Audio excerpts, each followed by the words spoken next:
Have you ever wanted to play the game that started it all, but in HD so sharp it could cut your pizza? Because here's how I conquered it and lived to tell the tale about it. Barely. I've always wanted to play Demon's Souls, but never had the chance. Until the remastered version came out. So, I did what any responsible adult would do, and I bought a PS5.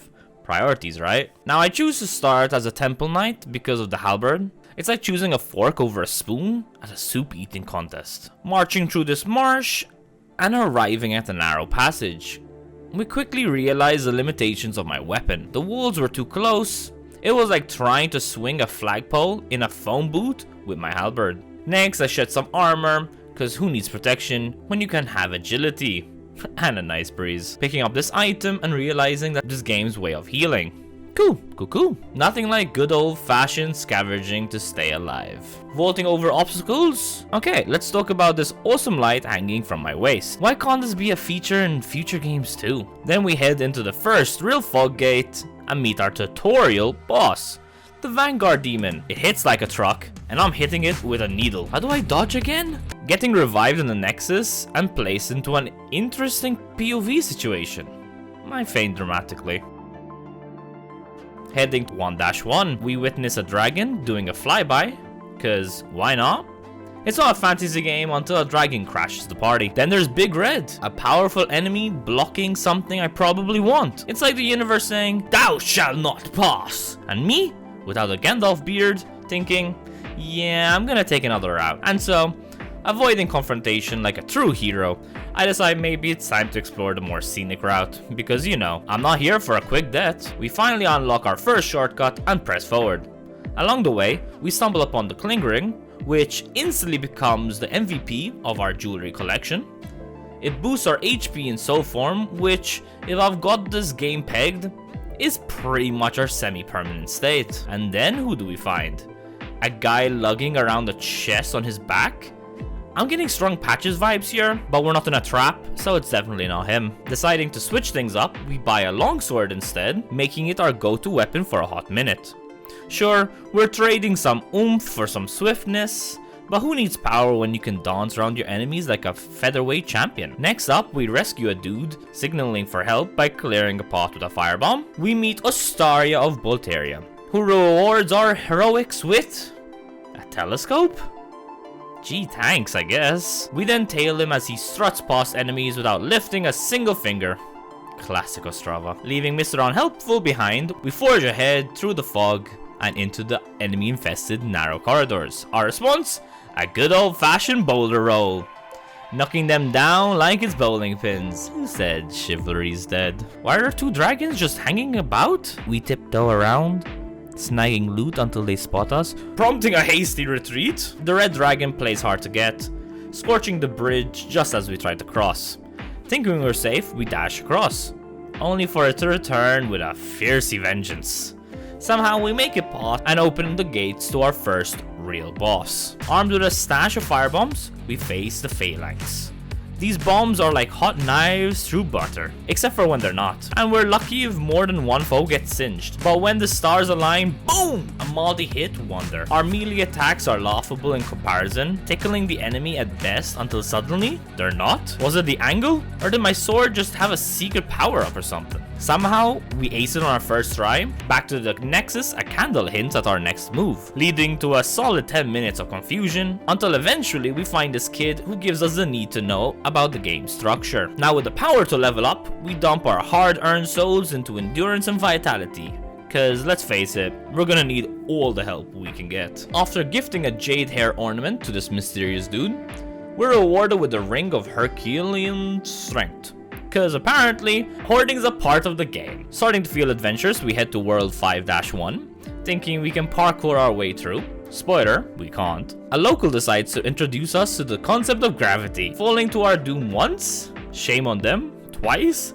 Shame on us. Time to rethink our strategy. Or maybe just our life choices. The grand adventure in World 2-1. The journey is promptly greeted by the local welcoming committee, a squadron of rock-throwing enthusiasts.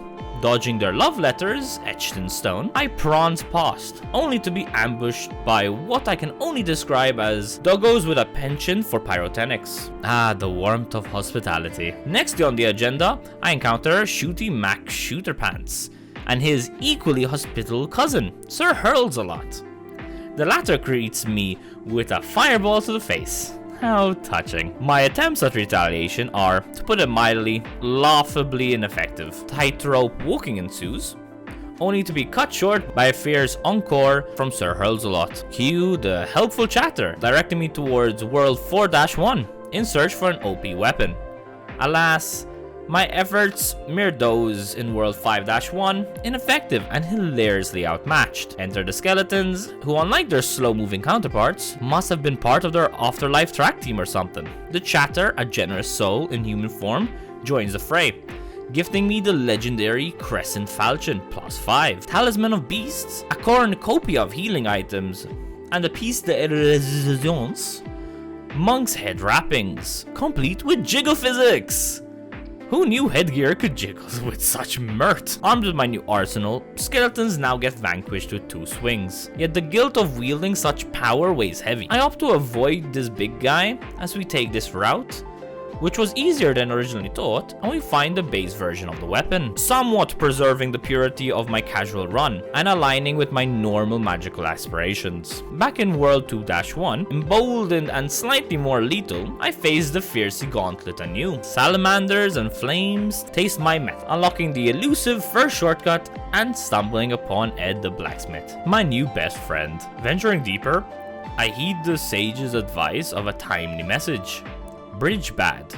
So I run. Yeah, I probably shouldn't be jumping into lava. Salamanders continue their relentless assault, but a mixed crank and a subsequent detour led me to an ingenious solution, turning lava into obsidian. What follows is a dance with the warden, more boulders dodging, an encounter with a giant lift, setting the stage for my showdown with the Armored Spider.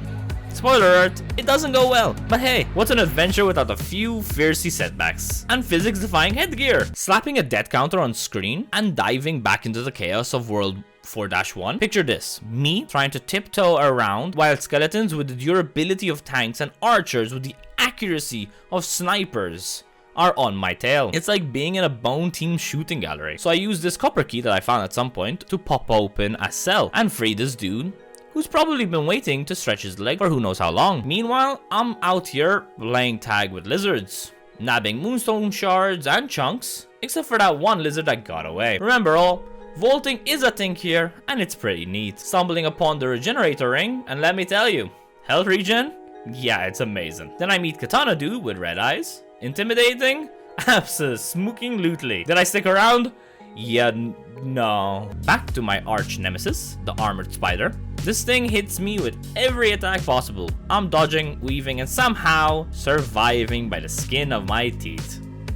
Finally, after the 7th try, I figure out its move just enough to take it down, getting a trophy for my efforts and turned into human once again. Oh, and a cool 5k souls and a new war point. Back to Katana Dude. It turns out he actually had 2 katanas, and after some fancy footwork, I take him down, and bam, I'm in the middle of the Adjudicator's boss battle. Hitting him does zilch at first, but a chatter clues me in on the strategy to find his sword, whack it till he drops, and then go after the bird that's somehow controlling him. Turns out this big guy doesn't even use his left hand, and a few strategic hits later, he's down for the count. Honestly, the Katana Dude was a much tougher at time. After pouring more souls into magic, I visit the blacksmith to upgrade my Crescent Falchion to +2. Nearly hitting +3, although you guys can't really see it thanks to the cam. Then it's off to World 4-2, where I bump into the guy I freed earlier and meet the Reaper. This is where I hit the soul farming jackpot. I buy a bow, arrows, and start picking off the Reaper from a distance. His demise takes down his minions too, netting me a cool 4k plus. And who do we find in the midst of all this? Patches! Because of course, it wouldn't be a proper adventure without running into him. Time to farm souls like it's going out of style. And our first stop afterwards is Ed the Blacksmith, where a little upgrade pumps my falchion to a solid +3, and suddenly I'm swinging in the big leagues. We now stumble upon a secret spot, where another red-eyed dude is hoarding some good stuff. A chunk and a pure stone. Remember those 10-hit battles with the Reaper?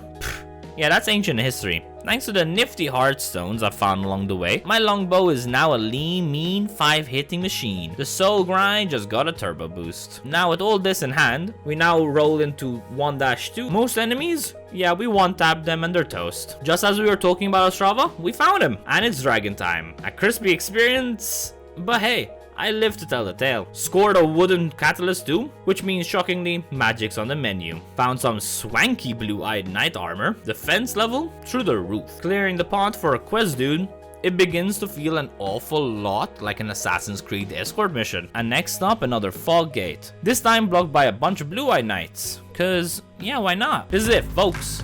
Inside, it's a party. And by party, I mean a giant looking for a smackdown. A few well-placed hits and the big guy's down for the count. Except surprise, he's back up. And wait, down again? Damn, what a drama queen. Turns out, the Nexus has been hiding a magic tutor from me this whole time. So we load up on some spells, but need to boost my int to actually be able to use them. World 1-3 is a bust, so off to 2-2. Enemy central, and they're not messing around. We now discovered a giant area with a bunch of stone worms. The ragdoll physics, I do love them. Now we meet a giant lava lizard, which explodes, because variety is the spice of life. Finding this grimy dude, we decide to keep moving. Talk about big lizards and small lizards. We now have flying lizards. Also, dead by surprise, yeah, that's a double check. Next challenge, parkour. Why is this so hard? Big fog gate time, and enter the flame ape. Aggressive understatement of the year. Nearly had him first try, but nope, dodging isn't my forte apparently. So there I was, camera going haywire, and boom, I'm toast. But hey, 4 times the charm, right? With a bit of magic in my back pocket, the FlameLurker didn't stand a chance. We now move on, and we venture into what looks like the mouth of madness. Down a corridor, straight into a fog gate. We get the vibes of a boss battle immediately. And there he is, the big kahuna of the game. Sword, way too heavy, quick fix. Slap on a ring and we're in business. In my attempt to play Demolition Derby with the stone pillars, I accidentally smacked the boss's fingers and get a taste of a smackdown. Turns out, the dragon god might be blind, or I'm just a master of hide and seek. Magic's doing its thing, albeit at a snail's pace. We hit a button, fire an arrow into the dragon, and it's more magic pew pew time. A couple of strategic retreats later, and another ballista sends the dragon's head crashing down. Third attempts the charm. Back to world 1-3, where the fog gate finally decides to play nice and open up. Cue the fancy run animation. And a welcoming committee of the fireballs and cutscenes. The archers are tough, but my hits are tougher. Dodge a fireball here, ambush there, and bam! Big Red's a piece of cake. Now, how do we get across? Yeah, a couple of attempts later, we find the penetrating sword, a boss weapon which I barely glanced at. We then magic our way down the stairs, unlocking the shortcut, and encountering Ostrava in need of a hero. They then choose the bravest option to hide in an alley. After a detour that felt eerily reminiscent of Dark Souls 3, it's time to face not 1, not 2, but 3 hyper-aggressive reds. Not my opinion of a good time, but with patience and a bit of kiting, the gang squad folds one by one. With the coast clear, we face the giant fog gate. Inside, the warden gets penetrated through his stomach. This dude looks awesome. And the fight, epic. The fear of a long run back if I die keeps me on my toes, but somehow we pull off a first try victory.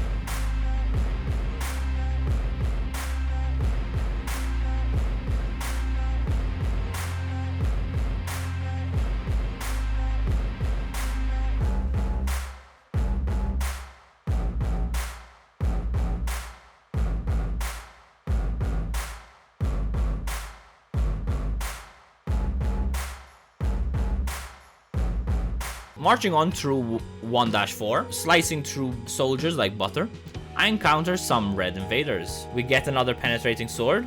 Sweet. Then there's Shield Boy, who's more stylish than substance. until this really cool looking bow. Now that's a game changer. Might save it for a future bony challenge. Wink wink. Ambushes, been there, dodged that. Thanks Souls games for the endless paranoia. Another bridge and another dragon. This time it's Mr. Blue Sky. My brilliant plan? Let's fry the foot soldier while I attempt to shoot it down. Yeah, 36 damage a pop, it's like throwing a pebble on a tank. Run through? Yeah, not my brightest moment and we get scorched. But hey, timing is everything, right? Sprinting past his fiercey breath and voila, dragon's gone. And we found a shortcut to boot, cause who likes being extra crispy? Up next, Boyo asks me to off his dad, then kicks the bucket. But plot twist, he's back and mad.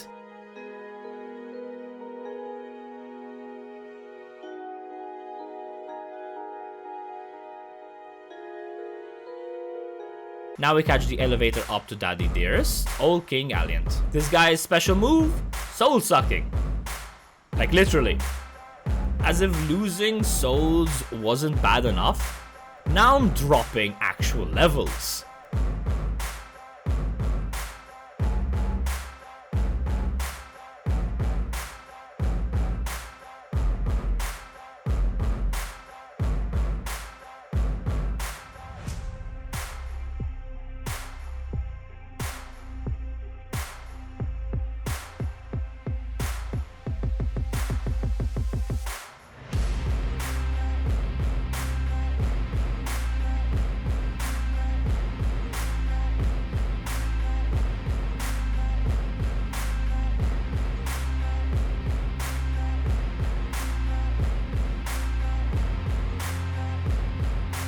His flashy moves are a pain, but magic from a distance, always easy. And with the False King down, I'm 75k richer. Time to buy my dignity, I mean, levels back. We stumble upon a locked gate. Key? Check. Gates open, and what's this? A prison with a dress code? Let's disguise as a warden, and I get to breeze through, snagging some magical rings, and giving the cold shoulder to a choosy witch. After a quick headgear change, she's all ears. She trades boss souls for spells, mental note for another run. Back to 1-1, where the mausoleum key unlocks a showdown with a dude who barely gets a word in before I go to town on him. Hello, Demon Brand. Off to 5-1, where I'm the Grim Reaper of ghouls. Foggate, boss time, the Leechmonger. A blob with a penchant for self-healing. No match for fireball spam though. Next, a lovely poison lake, which makes movement near impossible. Enemies though, they can skate on it like it's the Winter Olympics. Big guys smash me to bits? Note to self, invest into health next time. An hour of magical bombardment later, Leech Ball drops, revealing the treasure I've been after. The large sword of moonlight. The classic Souls weapon. But why on earth does it need fate over magic? The mysteries of game design, folks. Diving into World 3-1, it's like a high security prison, except the guards are squids with a knack for shooting electricity bolts. As I explore, I stumble upon these chalice looking things. No idea what they're for, but hey, when in doubt, smash. Grabbing keys off the wall because apparently security here is top notch. We find more keys and start a jailbreak spree. You get freedom, and you get freedom. Found a big room and decided it would be a problem for future me to deal with. We then find these Iron Maiden devices with goodies. And yes, one of them had a not so dead dude. Surprise, surprise. After a classic blunder of falling and looping back to the start, I finally found a way forward. Met a trader who looked like an ancient mummy, and the King of Avarice caught my eye, promising more souls per kill. The price tag, a whopping 50k. Ouch. We then discovered the Ring of Magical Sharpness, cause who doesn't want more magic damage? Sadly, we only have about 2 ring slots and 8 fingers. Venturing forward, wary of drops, found a dude in need but no key. Missed the key multiple times because my observation skills are obviously top notch. The journey to open every cell and loot everything continued. The big bad didn't stand a chance against fireball spam. Stumbled upon a hidden pod behind some boxes, and we found ourselves near a giant statue that turned out to be anything but static. Time to dodge! We tried a bold move and healed at the wrong time. Third attempt shockingly was our charm. We collected the clever cat's ring, which is essentially the soul's version of the red tearstone ring. We unlocked more doors with the warden's key, finding a silver catalyst and the imperial spy set after navigating a maze that felt endless. Across though, we find a dude. Stalking's overrated, so I opt for the more direct approach. Turns out he would have continuously healed the next boss if left alive. Good call, me. An invader tried to crash the party, but they were promptly shown the door. Enter the boss fog to face the fool's idol, who's got this whole Ranny vibe because of the extra arms. Honestly though, it felt like a repeat of the Crystal Sage fight from DS3, or the other way around.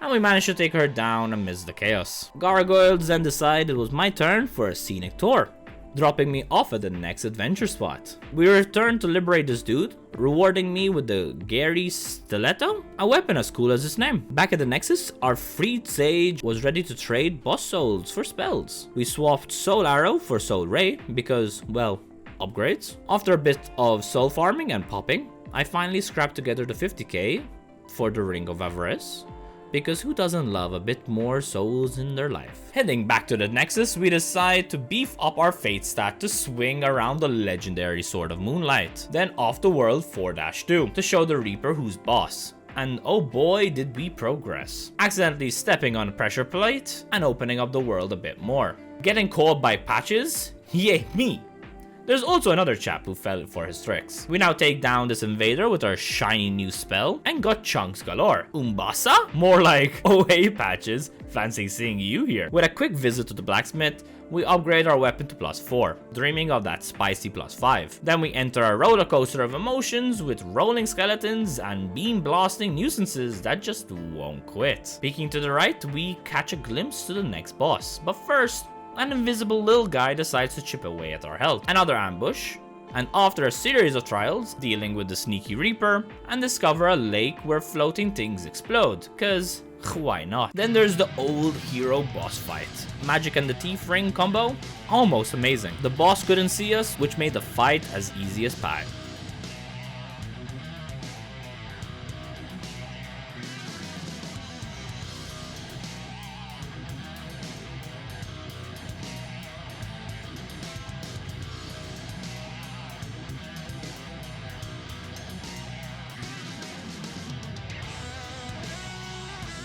Next up, we face the Storm King.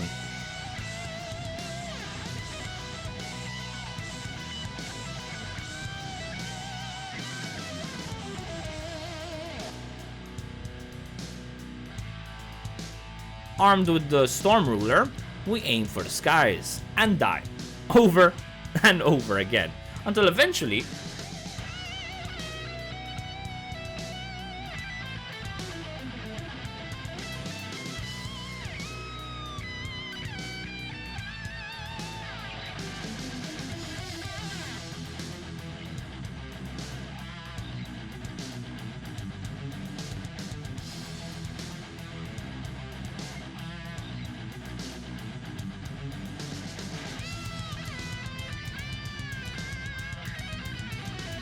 we triumph with just a hint of overkill. Upgrading our Falchion to +5 felt like a victory on its own. Off to World 3-2, where gargoyles come alive, and everything gets a bit more intense. After navigating several mazes, dealing with the heart that just won't stop spawning enemies, and facing off against the Maneater twins, we're feeling pretty unstoppable.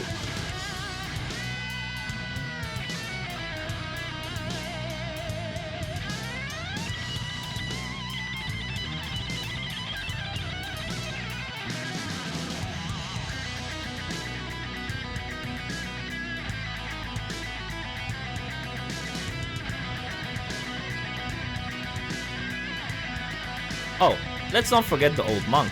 PvP action, getting KO'd instantly the first time? Check.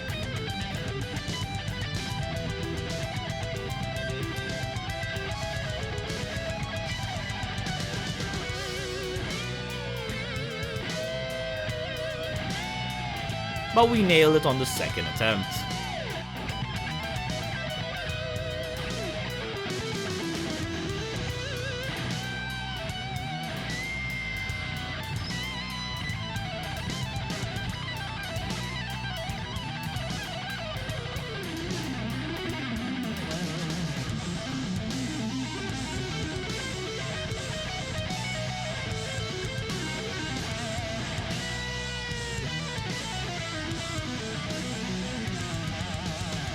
Now wading through the poisons of 5-2, we take on the Dirty Colossus. Careful, blink and you'll miss the boss fight.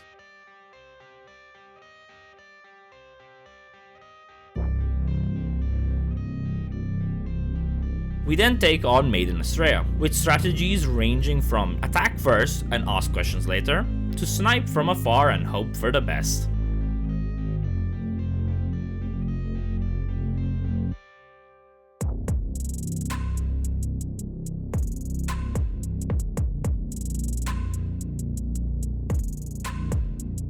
With all bosses down and the Nexus calling us back, we face the final showdown with King Allant. It's a struggle,